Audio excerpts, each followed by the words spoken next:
जेॾीमहिल आउं इस्लामाबाद खां लाहौर जी तरफ़ निकिरी रहियो हूंदो आहियां ऐं तवील मुसाफ़िरीअ जे हिसाब सां सोचींदो आहियां त टीवी ते का फिल्म लॻायां। स्काईवेज़ जी बस में डिफरेंट मूवीज़ सेव थियल हुयूं, पर आउं पंहिंजे नंढे हूंदे जे फेवरेट हीरो मिस्टर बीन जी फिल्म ॾिसंदो आहियां। मिस्टर बीन जो कैरेक्टर ॾाढो दिलचस्प हूंदो। जहिड़ियूं हरकतूं हू कंदो, अगरि इहे साॻियूं हरकतूं हीउ सिंध में करे हा त माण्हू चवंदा त हीउ गुजरात कंदो हुते।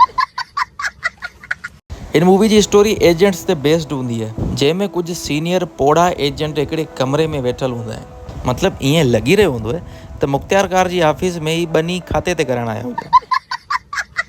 जॾहिं सभु पोड़ा ऐं पोड़ियूं ॻाल्हियूं करे सही करे वेंदा आहिनि त तपेदार साहब ऑब्जेक्शन हणी माप वापसि खां करण जो चवंदो आहे। पूरे सफ़र में हिननि जी बछड़ी खे एंजॉय कंदे नेठि आउं अची ठक कंदो आहियां लाहौर जे अंदरि, जिते असीं लाहौर जे जौहर में वञी करे रूम बुक कराईंदा आहियूं। होटल वॾी फर्स्ट क्लास हुई ऐं पैसा बि मुंहिंजे ख़्याल में एवरेज हुआ। तमामु घणी थकावट हुअण जे करे एजेंट खे निंड अची रही हूंदी आहे ऐं हू सुम्ही पवंदो आहे। ॿिए ॾींहुं शाम जो एजेंट निकिरी पवंदो आहे हिकिड़े तिके वारे जे तरफ़, जंहिंजा किसा हिंद सिंध अरबुस्तान खरबुस्तान ताईं मशहूरु आहिनि।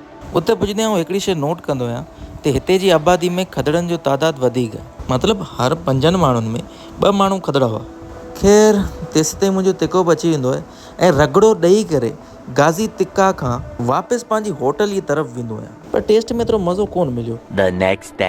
ॿिए ॾींहं ते पॉलिसी डायलॉग जे नाले सां हिकिड़ी कॉन्फ्रेंस में आउं शिरकत कंदो आहियां, जेका पंजाब गवर्नमेंट ऐं यूनिसेफ जे कोलैब सां मुनक़िद थी रही हूंदी आहे।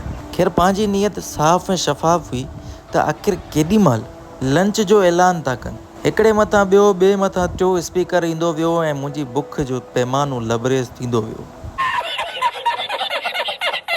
ख़ैर तेसि ताईं हुननि खे रहम अची वेंदो आहे ऐं खैरनि सां लंच जो ऐलान कंदा आहिनि ऐं पोइ एजेंट बि मैदान में लही करे सही सां रगड़ो ॾींदो आहे। टाइम जी किल्लत जी वजह सां अॼोको व्लॉग इते ई पूरो करूं था। अल्लाह हाफ़िज़ नासिर।